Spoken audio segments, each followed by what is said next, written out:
It looks like we're live. Hey, welcome to the garage, everybody. I'm hoping everybody on Facebook can see this because I'm in a different page. This is the first ever live from the garage. My name, if you haven't figured that out, is Gary Grant. I'm AKA the Garage Guy. With me today is Eric Novak, who also goes by EnviroDad. We're both a couple of automotive media guys who have a bunch of other things that we deal with as well. So we thought, we've talked for ages. We've both done some radio work in the background, and we've talked for ages about doing we talked about maybe doing a podcast or maybe doing a Facebook Live from my business, the Garage Cafe. And for one reason or another, I never pulled the trigger and made it happen because I'm slow or whatever. And we figured, you know what? The technology is here with all these people doing Zoom meetings and stuff. Why don't we do something from our garage or in your den or whatever? And I would have gone into my garage. Sorry, I should have thought of that. Well, you know what? So I really typically, I would have done it from my den. I should have done it from the garage, but it can be busy in there at times, and I didn't have to be there this morning. So I thought, oh, I'll do it from my den. And then my hard drive on my PC decided to act up and start making noise that I know the microphone would have picked up. So here I am in the garage at about, I don't know, 1 or 2 degrees, freezing my tail off, hanging out chatting with you lot. Well, then maybe it is smarter that I am here inside and more comfortable sitting. So, it's all good. But hey, the first time, it's always good for, it's a test and it'll be good to do. Yeah. I think this is kind of neat. So what do you have going on? I mean, you've been teaching, but teaching season has wound down. Most of the press fleets are gone or closed because the automotive manufacturers have all kind of closed up shop for now. What are you doing? Yeah, you're right. Most of them have. There's still a couple of automakers that are offering their fleets, and I think in those cases they're using, if people don't know, I mean, journalists, we don't go to dealerships to get our vehicles. We either go directly to the manufacturer at their head office, or their press fleets are managed by sort of independent businesses who that's what they do. And the couple that I've still been able to get some, the Kia and Hyundai have been a couple. They're both managed by independent businesses, and obviously there's concerns, with COVID-19. The risk is always in the transfer of vehicles from one journalist to the next. Yeah. So those that are still working for now, the businesses that run these fleets. Integrated Automotive, Media Fleet Canada, places like that, they really have upped their game in terms of the detailing and sanitizing process. So in those cases, it's looking good, and I'm getting vehicles while I can. I don't have anything booked after this for a couple of weeks. Hopefully other businesses, other automakers will start to come back online. There's a lot of journalists out there like you and I who, part of how we derive an income is by having access to vehicles so we can write about them or, shoot video reviews like I do or publish for other entities. And it gives them that, media exposure too, because their vehicles are not in the spotlight. So I think if they can convince themselves that there's good safeguards in place, and as we get sort of down towards the end of if we're as we hear possibly going on the downside, and we still have to be cautious, but maybe we'll start seeing vehicles again, and or maybe they start doing it, say normally you and I we'd get them for a week at a time, maybe they do it for 2 weeks at a time to have the risk or something like that. But I still have stuff shot and not edited, so stories are coming out, but we keep busy in that regard. I've got a few videos that I haven't gotten to yet, and when once I finally get them published, it'll seem like we're well into spring, and I've got reviews that have snow in the background. Yeah, I know. I've got some snow. I got some snow footage too, but hey, we get busy. So it is. Well, and it's funny because we're not supposed to be busy. We're supposed to be staying at home, but you've had stuff on the go with school and whatnot, wrapping that up. And I've obviously got the food business thing going on. I can tell you, it's a little bit scary sometimes because I've been in grocery stores almost every day, Yeah. and I see the looks of frustration and confusion and fear in some cases on employees' faces, and I watch humans being stupid and doing things that aren't considerate or just it drives me crazy, and I feel for the people that are literally standing there behind those plastic screens all day, every day, dealing with idiots. Yeah, Feel I for have them. two.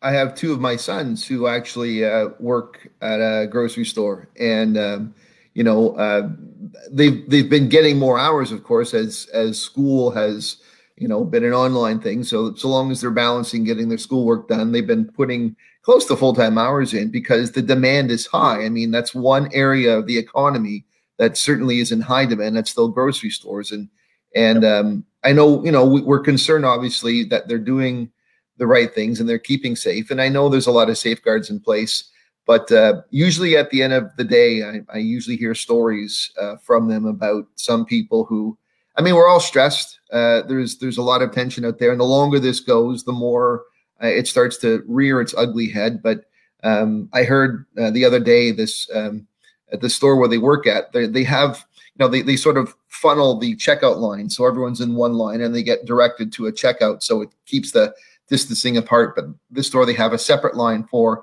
the self kiosk, and apparently this one woman who had been waiting a while at the self kiosk line saw one of the regular attendants open up close to her, and she darted in, sort of, you know, butting in front of the 20 people that were waiting on the other side. And when told that she couldn't do so, she got visibly upset. And I heard she even got physical with the cashier. So it's like, I mean, you know, there's no point in that. I've seen people lose their tempers with the security guard at the front of a store because they're not allowed to bring their whole family into the store with them. And yeah, and you know, it's not rocket science, people. No, we do what we can. We adjust. It's for now, not forever.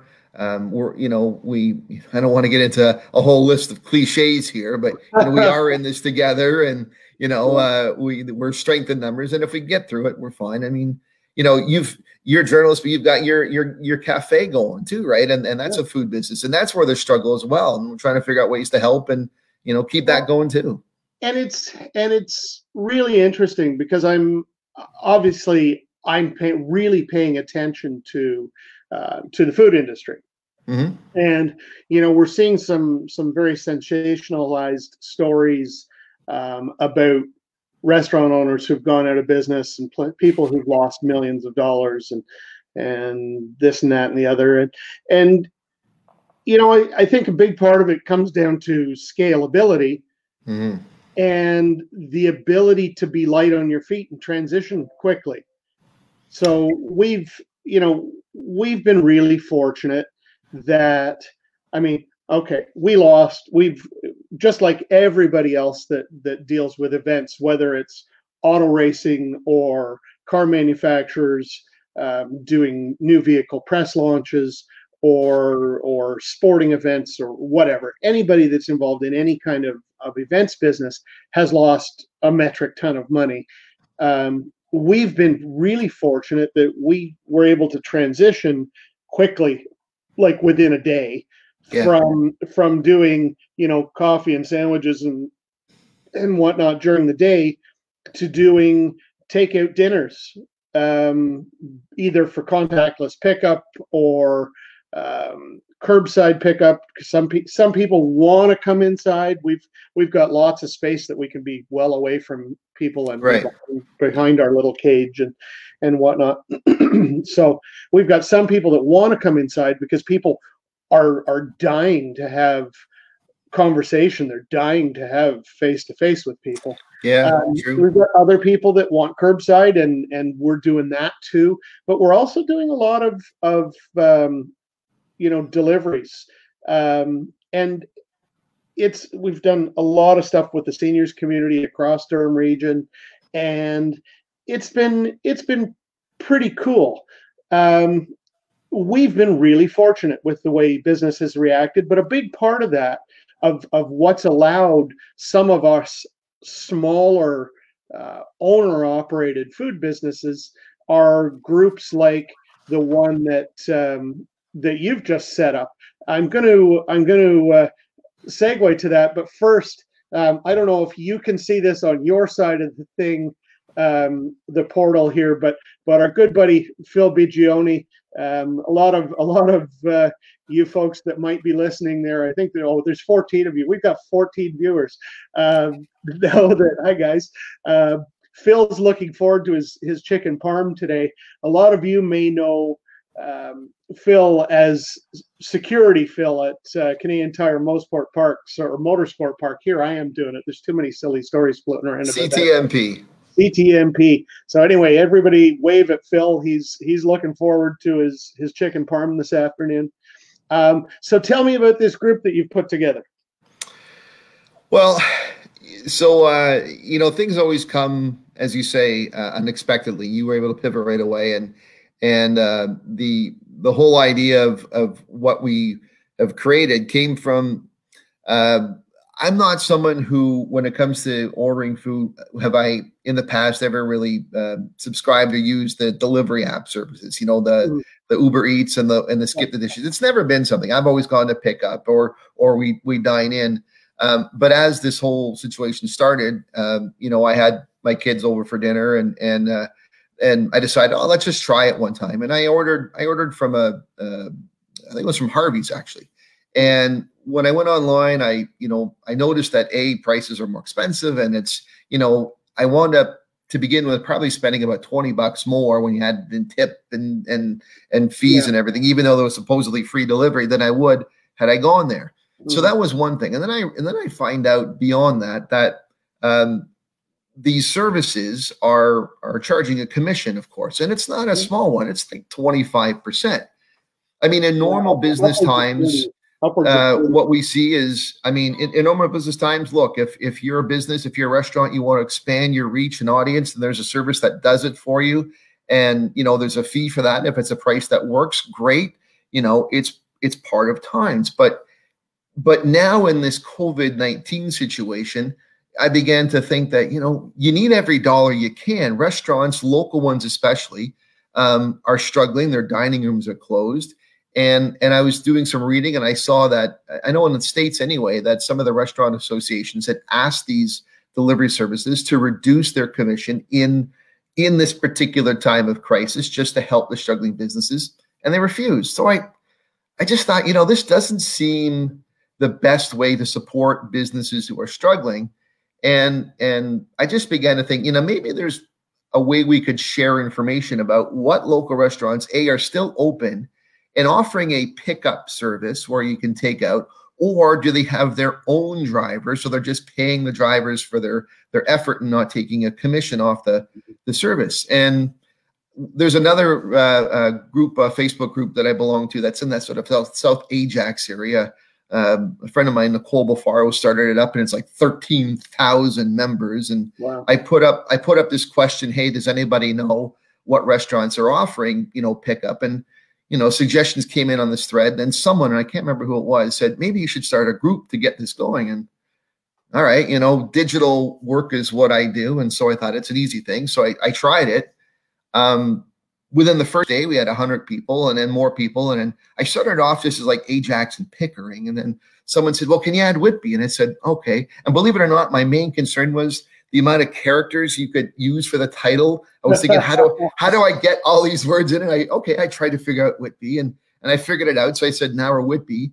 And then I get a call a couple of days ago saying, hey, can you add Oshawa? I'm thinking, all right. So I tried it. I reworded it. Now I've got Oshawa. And then actually just this morning, a really good friend of mine, someone who's sort of a pillar in the community, Don Terry, says, maybe you should just make it Olive Durham. And I thought, okay, well, maybe we can do that.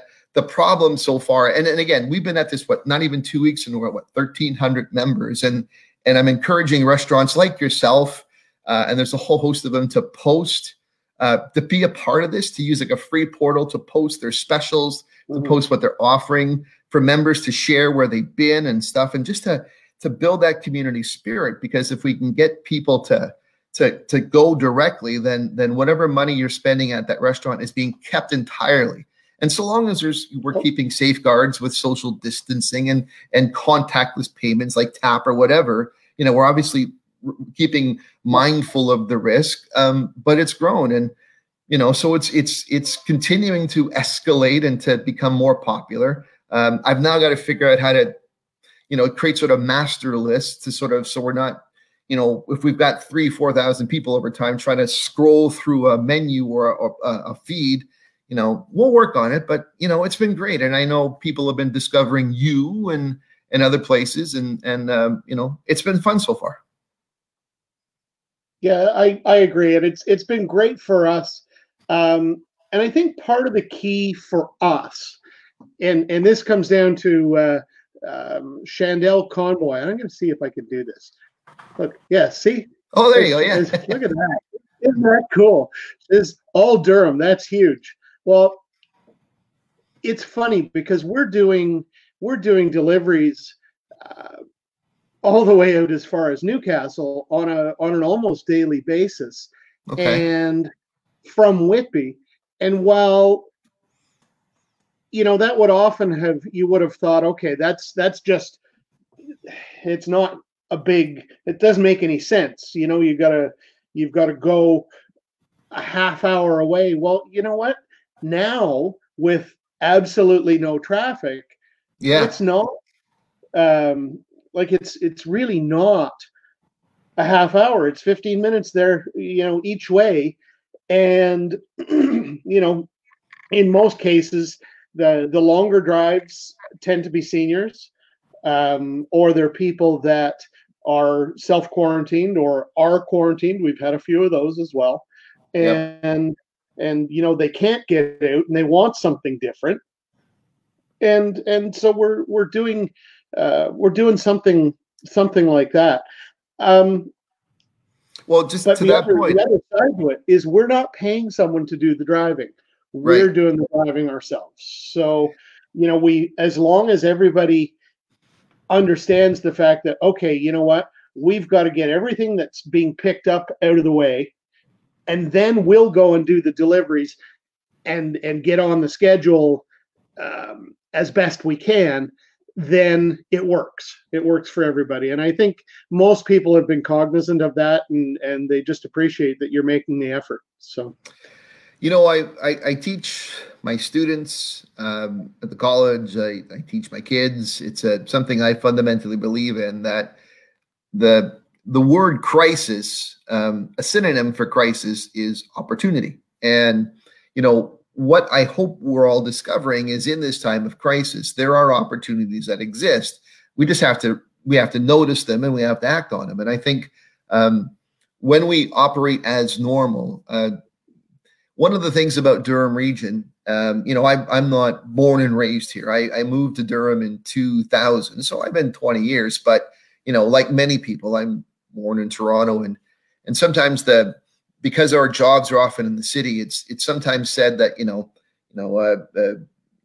Durham is a great place to sleep, but it's not where we live and exist. Where we're attached to Toronto, and if anything, this lack of mobility, this lack of need to travel beyond into the city, may increase our awareness of what exists in our own backyard in terms of not just restaurants, but businesses in general. And very much so. I think, once we eventually get back up and running again, there is going to be a need for all businesses to start seeing that revenue come back. And I think if we, incorporate a community mindset, and not to say we're restricting ourselves from, going anywhere or doing whatever, but if we at least develop a new awareness of local businesses, local entities, things like that, maybe even when we're up and running, we'll still visit the local restaurants, because there's great food options here. Just because it's local doesn't mean it's not as good as something in the city. It's just local. The same recipes, the same skills. There's some chefs, there's some restaurant owners that are here in Durham region that are quite well known. think about Butchie's just on Dundas and Whitby. You know, Andrea is a Food Network chef. She's been featured on Food Network, and you know, but because she's in Whitby, what, is she not as good? No, absolutely not. And there's a lot of other great places. You know, some of the things that you do, you've worked with some of the best barbecue chefs out there. You know, you and Ted Breeder are buddies, and you've probably shared recipes. And you know, we've got TV chefs like we don't share recipes. We beat each other. Well, you share tips, right? Yeah, you share tips. But we are going to hopefully, and Ted, if you're listening, I don't know if you're there, we're hopefully going to have Ted join us for one of these because he's got an automotive background as well. His back earlier in his career, he did a lot of the things that I'm doing now with racing teams. Right. So we do have that, and he's a Mustang guy. So, well, Mustangs. Hey, we just had our 56th anniversary of the Mustang, and apparently some guy, young in Dundas, decided to celebrate that in a way he shouldn't have. Yeah. Well, and so I was just reading, leading up. Let's talk about COVID shenanigans. Yeah. So everybody is going right sideways over. Pun wasn't intended. Right sideways over the guy that was doing donuts at Yonge and Dundas Square. For those who don't know, there's a video appeared on Reddit and then sort of went local viral. Yeah, it was an Instagram post originally. Yeah, at the center of Yonge Dundas Square. That's kind of the Canadian equivalent of Times Square, doing a big smoky donuts in a Mustang.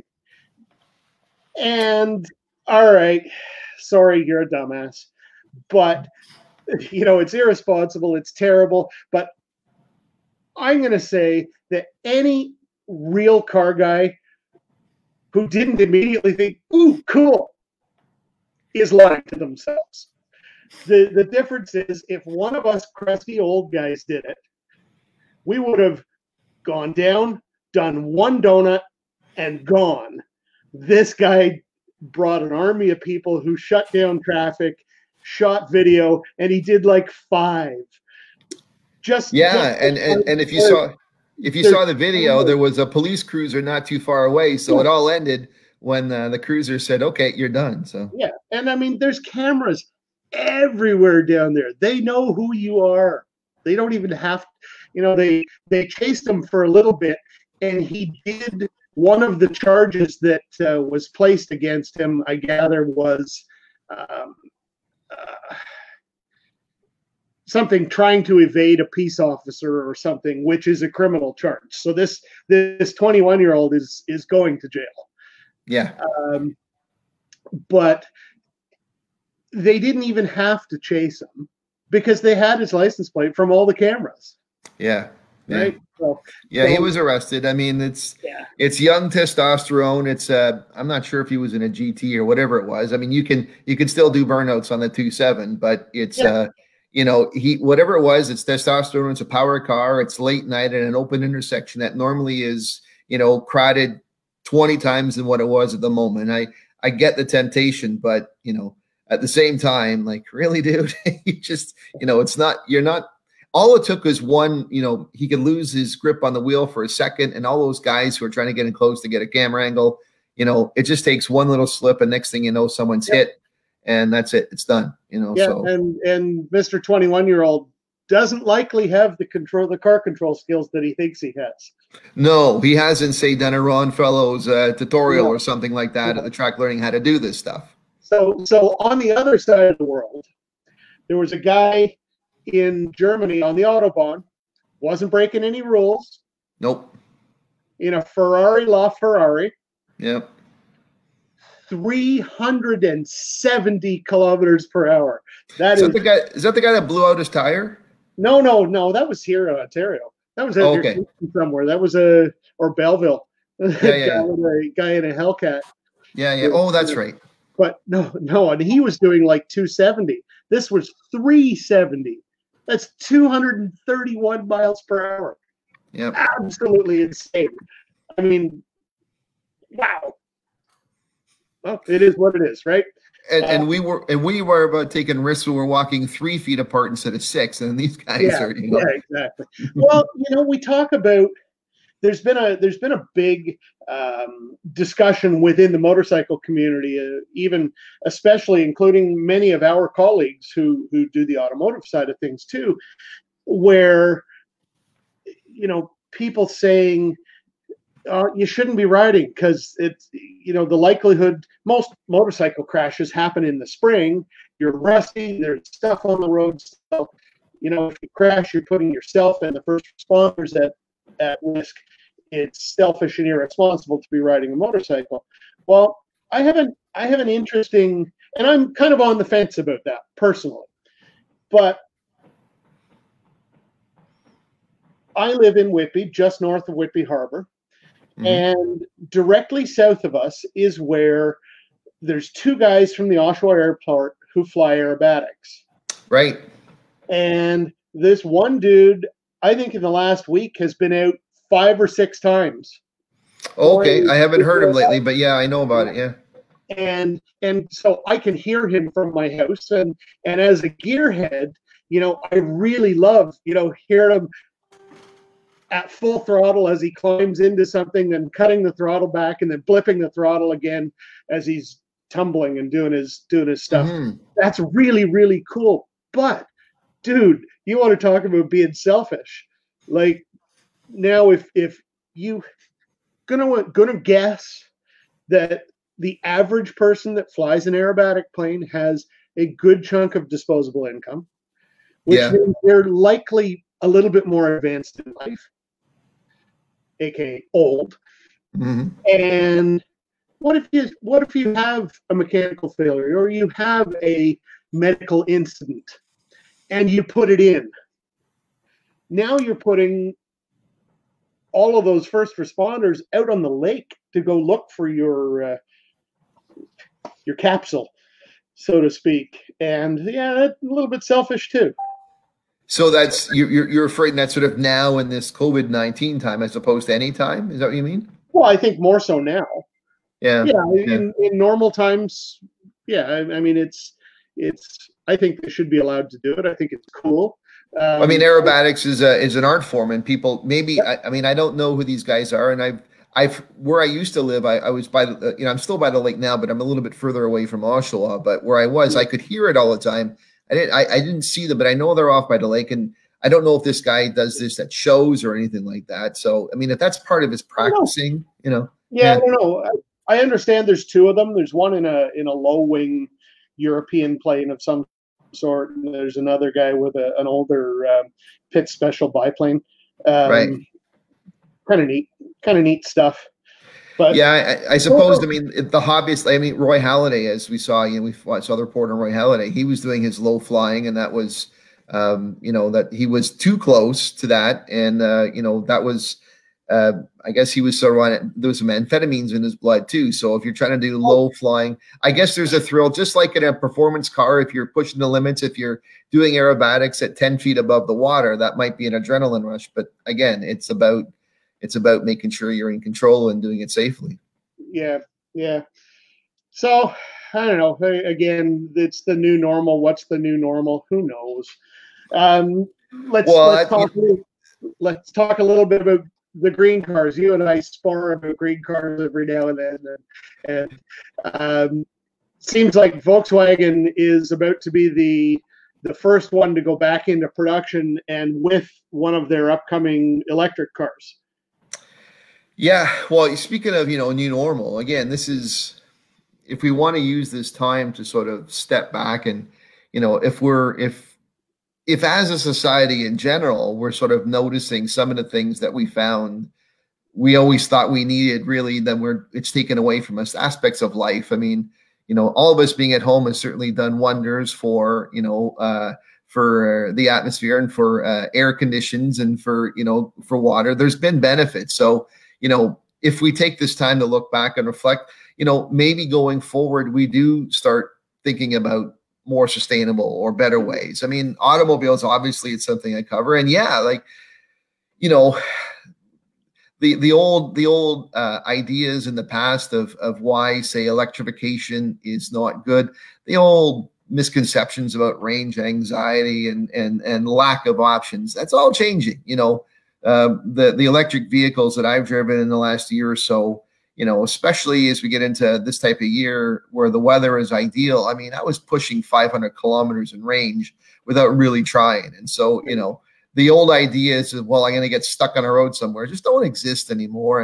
And, you know, as scalability comes up, you know, even price points, I know the retail price is still higher and it's going to be that way for a little bit of time. But, you know, I wrote a piece for Money Sense last year talking about all the economic cost advantages of operation. So, you know, when you think about, you know, your cost to gas up versus fuel up, despite the little blip right now in gas prices, that won't be this way forever. It'll go back up again. You know, you're looking at 80% savings, and so that's thousands of dollars a year in savings of charging versus fueling. Maintenance is almost non-existent. You know, you've got insurance companies who are now offering discounts on premiums for electrification.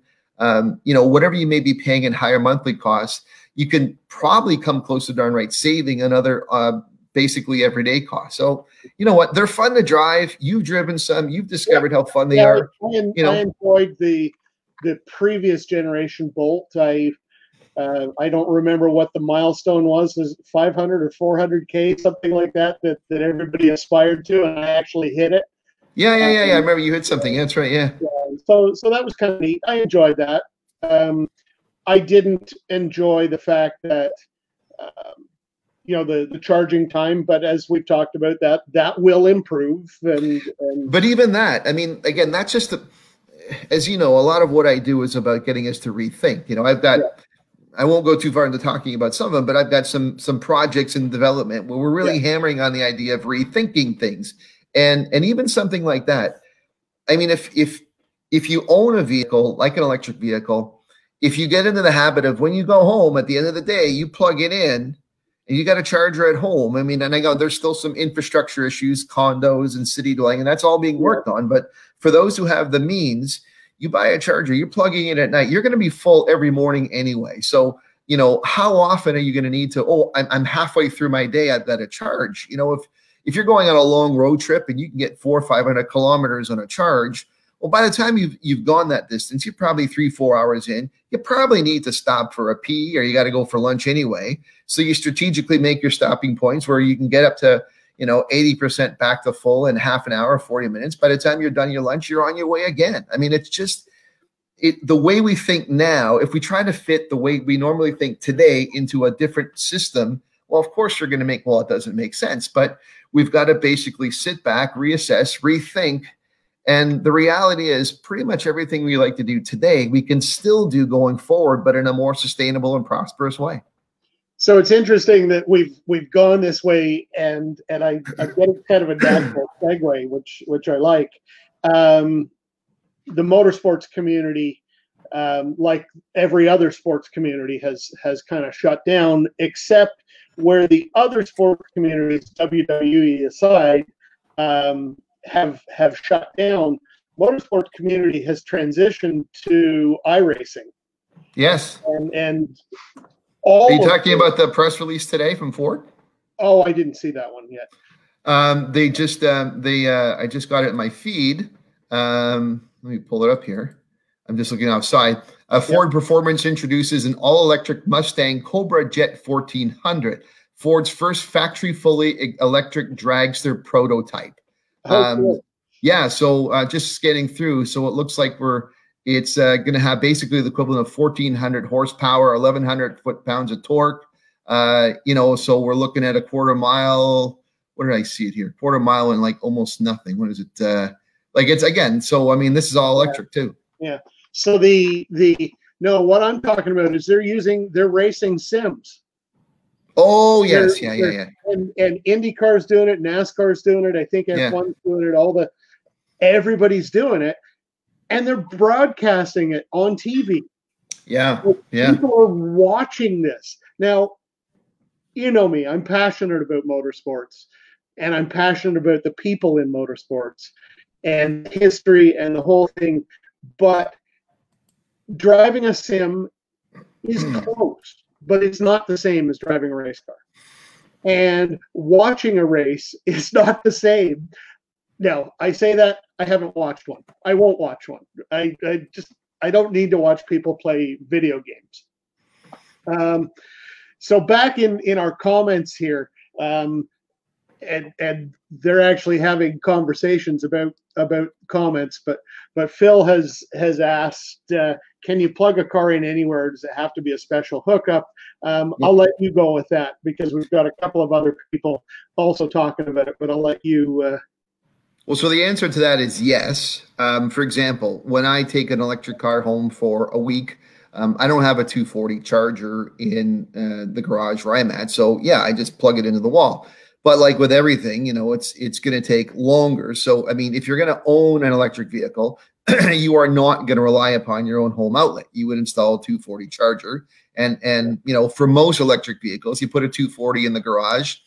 You know, even if you're empty, and again, think about how many times in your daily life, if you have vehicles with the range they do, are you going to get back home empty or near empty? It's probably pretty rare. But even if it was empty, by the time you woke up in the morning after a good night's sleep, you're back to full again. But theoretically, you go up to the cottage. There was actually a couple summers ago, I took my kids camping to a provincial park just outside of Ottawa. And I had the Chrysler Pacifica plug-in hybrid. Okay. And I had an electric site. So all I did is, it's weird. I was in the middle of the wilderness and I had my charger cord and basically I ran it into the plug and you know, I'm in the middle of the woods and overnight I'm charging the battery again. And it was a PHEV, so it had a gas motor, but you know, so theoretically you can do it anywhere. But yeah, it's 240s is what you'd have to own. Quick charging networks are developing, you know, more regularly. We're now getting into the next wave of fast chargers. I mean, you've got 50 kilowatt hour, 60 kilowatt hour. Those are sort of known as the level 3. But you're getting soon into 100 kilowatt hours. And, you know, in some of the specialized, like the Porsche Taycan, you're getting into higher than that for very specialized charging. But, you know, the larger the battery, the more range you're going to get. Obviously, the more charge you're going to need. So we're going to be ramping up the technology to put that juice in faster. So you're still looking at, you know, in theory, if you ever on empty, at the best charging stations, 20, 30 minutes, and off you go. Yeah. I think this comment I've got up from Chris Jennings is very real. I've been saying for a long time that an awful lot of the people who go to an office don't need to be in an office. No. They could work from home, with the exception of the fact that we live in a culture of micromanagement where people assume that somebody's not working if they're not right in front of their face. And I think what, you know, you've got entire office towers with one company. You know, you'll have a bank that has an entire office tower, and people live in their cubicles, and there's no need for them to be there. No. You know, I think we will see fewer people driving to work, or at least every day. And I think maybe we will be driving less. Well, this is that point again, talking about from crisis or opportunities. And I think this is one area where we're going to discover there's evidence out there, and there's certainly while that concern exists, well, for not micromanaging, you're not going to do the work, but it's actually quite the opposite is what has been found. There's a pretty cool TED Talk that's out there by Daniel Pink, author. He does a lot of writing on left brain and right brain, and there's a TED Talk from TED Global back in London from several years ago that talks about, you know, what makes people motivated, what makes them work, and companies that have been more task oriented versus time oriented. You know, basically, you know, I entrust you. This is your job. Get it done however you wish to do it. Where they're given the freedom, they tend to be more productive. There are companies that, you know, employ an 80-20 rule where, you know, 20% of your time has to be working on things that you want to work on creatively. And this is where things like Google News and Wikipedia have come up from. This is the idea of innovation. And companies really are, if you allow people to do things and trust them, they tend to be more productive. There's an example I can think of. Downtown in Toronto by Union Station, TELUS has a new campus, like their new office tower, right by the square there. It's funny. It's a LEED Gold certified building, energy efficient. And about 4 or 5 years ago, I was invited to join them on their rooftop sort of terrace because they were starting an initiative to replace their sort of plants on the terrace into a food garden. And we did a little story on it, and they were growing food. And the idea is, as it grew, they would sell it to the employees there, and then the money would be given to local charities. At the end of the growing season, actually, we had a harvest dinner. I suggested it, and I remember Chef Massimo Capra came and cooked. It was actually on my birthday. It was the coolest thing. We got to go. Oh yeah, it was a great birthday. But one of the things they discovered, and I think they pulled back a little bit on this, is TELUS is a company that encourages its employees to work from home. And this office tower that's energy efficient quite often is only about 1/3 full because people are doing it. They have to come in periodically, but so the food sales weren't going as well because there weren't the customers to buy them. So they figured out other ways. But I mean, the work is still being done. The productivity is there. And if we encourage people to spend at least more time at home, then you're right. We see traffic becoming less. And then we get into the whole smarter ideas of how do we design cities better? Because 80% of the world lives in urban centers or near them, and that's the future of how we have to build them smarter.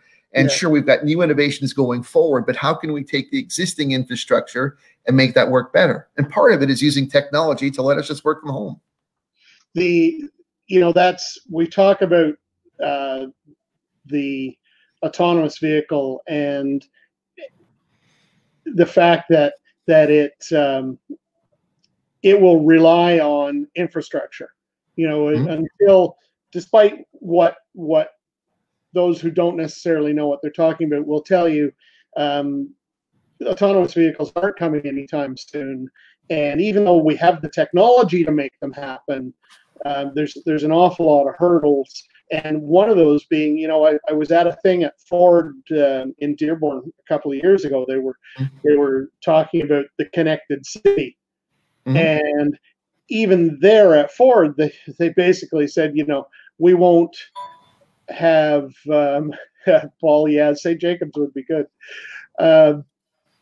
They won't really have anything to do much to go on with autonomous vehicles until they communicate with the community, and all the buildings and all the streets and all everything is connected. And one of our colleagues, Jill McIntosh, often points out when this topic comes up that municipalities can't fix potholes. How are they going to find the budget to build connected communities when they can't even fix potholes and can't fund the fixing of potholes? Yeah. It's not a technology thing. There's so many other pieces to that puzzle, but they're not going to happen. Well, it's funny because I've been down in Dearborn too, and I can't remember if we were at the same one or not, but one of the events where we actually got to drive in an autonomous prototype. I did a story on it, still on my YouTube, where they took some Ford Fusions and they basically rigged them with full autonomous mode. Yeah. And we got to drive. Now the engineers were still in the front seats with measurements, and we got to sit in the back. But we actually went in live traffic around the R&D campus in Dearborn, and we got to see basically the technology in existence, and it does exist to operate. And I know they want to operate at Ford their own sort of intercompany shuttles autonomously quite soon. The reality, as you say, is in theory, if all vehicles had the capability to communicate with each other, to proximity and things like that, we would never have accidents. We would not need traffic lights. That's the whole theory, is where we're going. How do we get to that point in cities? I mean, Jill's not wrong about the challenges of bureaucracy and getting things done. But maybe this is where we see the greater evolution of the triple P. That the the private-public partnership, and maybe what we're seeing in Toronto now at the Sidewalk Labs experiment, where, you know, down by the Portlands, the sidewalk, the whole new sort of smart city.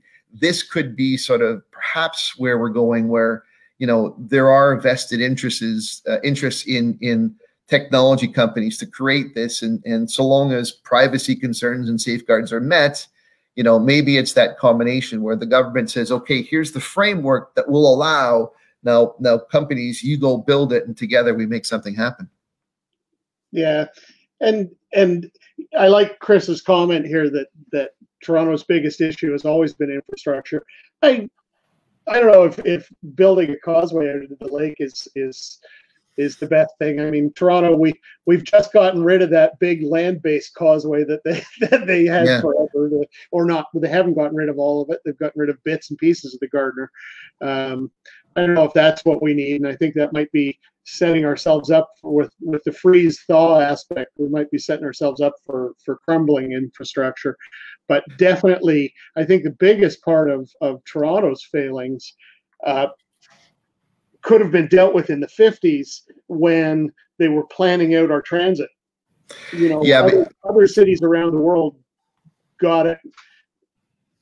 I don't know. You have to, when you're understanding that from the 50s, though, there was a different mindset. I mean, you got to remember, at the end of the Second World War, this is when, you know, when the factories like Ajax was built, the history of Ajax was a munitions plant, Dilko, Defense Industries Limited.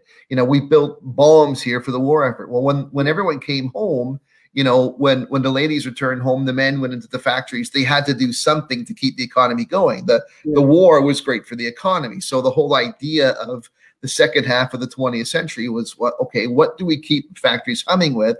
And it became consumption. It became this idea of building stuff and expanding our city. So let's build these things called suburbs, and let's build highways to get out there, because, you know, you're going to go out there and come in. There was no thinking at the time that we get to a point where congestion would be an issue based on the infrastructure. So, you know, so part of our problem is, you're right, we could have done it better. You know, as we're building a new city compared to historic cities that are hundreds and hundreds of years old. I mean, we're building the new thing in the mid 1950s based on an old way of thinking. Now, so what we have to do is retrofit that. But going forward, you look at some place like Vaughan, for example. Vaughan is building a new downtown, the VMC, the Vaughan Metropolitan Center. I did some consulting actually with their economic development. I came up with a tagline for them. It's the heart of your new Vaughan. And such a cool opportunity to build a new downtown with 21st century thinking. Whether they get it right or not still remains to be seen, because there's still old habits that die hard. But, you know, cities and infrastructure and intensification is the right thing. I mean, that's the smarter way, because, you know, we only have so much land to grow the food that you need and I need, and for your business and for eating. And we can't, you know, even though we have urban agriculture, and I'm going to be doing some stories on rooftop gardening in time, but that's not enough. We still need to protect our land. So it's a combination of let's figure out how to make the cities we have smarter. And we go back to this technology and commuting thing. If we're not putting the same pressures on our roads and infrastructure, maybe we can still make it work. Autonomous vehicles, you know, if they're only used when necessary, maybe that becomes part of the solution. It's urban innovation. You know, keep tabs on people like Richard Florida, what he's talking about, because there's a lot of, this is this pivotal moment. And, you know, the parallels between COVID-19 and the warning signs and how we responded versus the same thing with climate change and sustainability, they're there. So whether we learn something from this or not going forward remains to be seen. But again, from crisis, there's opportunity. Yeah, it's true. And I think those businesses that succeed going through this are going to be stronger when we come out. I think there's going to be more opportunity for those that succeed through it, or that are able to hold on or thrive. The ones that thrive during this are definitely going to be the ones that come out stronger. And this is a great opportunity, right? Whether you're a business or... Well, I do think we're going to see a new way of doing some things. I mean, there's a place that actually you and I should talk about. There's a place out near Newcastle, Newtonville, somewhere out of that neck of the woods, called Our Farm, and it's a 100 or 150 acre farm that obviously the family that owns it is trying to find ways to make it viable and make it pay for itself. And what they've done is they lease out 1 acre plots for you to do anything you want. You know, if you want to grow your personal weed plantation, you know, your 4 plants per person, do it. If you want to build a cottage on it or park a trailer on it and call it your cottage, whatever you want, do it. $1,000 a year. Wow. To lease an acre. And it's like, you know what? That's and they have a CSA market sort of program, and they've got all this community stuff, and I've been looking at that for the past 6 months or so because I thought it was interesting. I'm kind of glad I haven't at this point, only because driving back and forth to it right now probably wouldn't be the smartest thing or be frowned upon. But I, you know, neat things like that to keep a farm in the family and keep it rolling. I think good idea. We've seen innovations in farming in this crisis. The same thing, just like the traditional farmers market, you know, is obviously impacted. So there's a farm in Clarington, just escapes the top of my head, but I've written about it and I posted about it. They've basically adopted now a virtual farmers market. The city of Pickering has recently announced that their city farmers market is going virtual. So farmers can certainly still publish what they're offering, and nowadays it's ordered online and delivered. So it's a system. Yeah. And you know, again, you mentioned the CSA, the community supported agriculture concept, which exists where essentially you're buying a share of a farmer's annual crop, and once a week there's deliveries. Willow Tree Farms in Durham up in Scugog is one example. Yeah. Fantastic farm, and you know, every week they have weekly deliveries. It's whatever is in season. So you know, we're seeing innovation, but just in general, I mean, this slow time, you know, instead of, you know, binging everything on Netflix, there's clearly opportunities for us to be introspective and think about what opportunities exist for us as individuals, as us as business owners, as community builders, in a whole. And you know, there's certainly historical references that in previous plagues, people have come up with amazing innovations and ideas. You know, why not make this time too? I mean, I'm still, despite all this, most of my work can be done digitally. So I'm fortunate enough that I haven't really felt the pinch yet. But I'm also planning, and I'm very excited about projects we're building towards. Yeah. And I'm just using this time to be sort of reassessing, reevaluating, and you may hear this word a lot from me in the future, rethinking. Yep, I think so. So I think that we should probably wrap that up for now. I'm still cold in the garage. I'm frozen, so I think it's time to go inside. That's why I'm bopping around. I'm trying to keep warm. Fair enough, pal. Thank you, everybody, for watching, and a bunch of you, Chris and Phil and Chandel and Paul and I'm sure I've missed somebody, but thanks everybody for taking part. That's what makes these things work is having people involved, and yes, it has been as well. Thank you, and Jerry as well. Thanks. Yeah, thanks everyone for watching. This is a first one. Good luck in finally getting it started. I'm glad you did, and glad to be your first guest. You know, have me on again. Have me on again when you're up to 10,000 viewers, right? That's it. Well, this platform allows. Obviously, right now I'm using the free version. It allows up to 5 people, 6 people, 5 people, I think, at one time. So we could actually do like a round table and have multiples. And we've talked about this with radio, that I always think that a group of at least 3 is the right number because you get different viewpoints. But the comments add the viewpoints too, right? So yeah, for sure, for sure. So that's it. So be sure to visit Eric at EnviroDad, both on Facebook and his website. He's got a fantastic YouTube channel. Thanks, I'm the Garage Guy, thegarageguy.ca. Obviously, you found us here on Facebook. With great food and a hero sandwich. Thank you. Yes, the BMAX, named after our colleague Brian Mac. So yeah, come and visit us. Well, don't come and visit us. Visit us through our Facebook page and order some food, and we'll deliver it to you. So thanks again, and have a good one. Thanks, pal. We'll talk to you soon.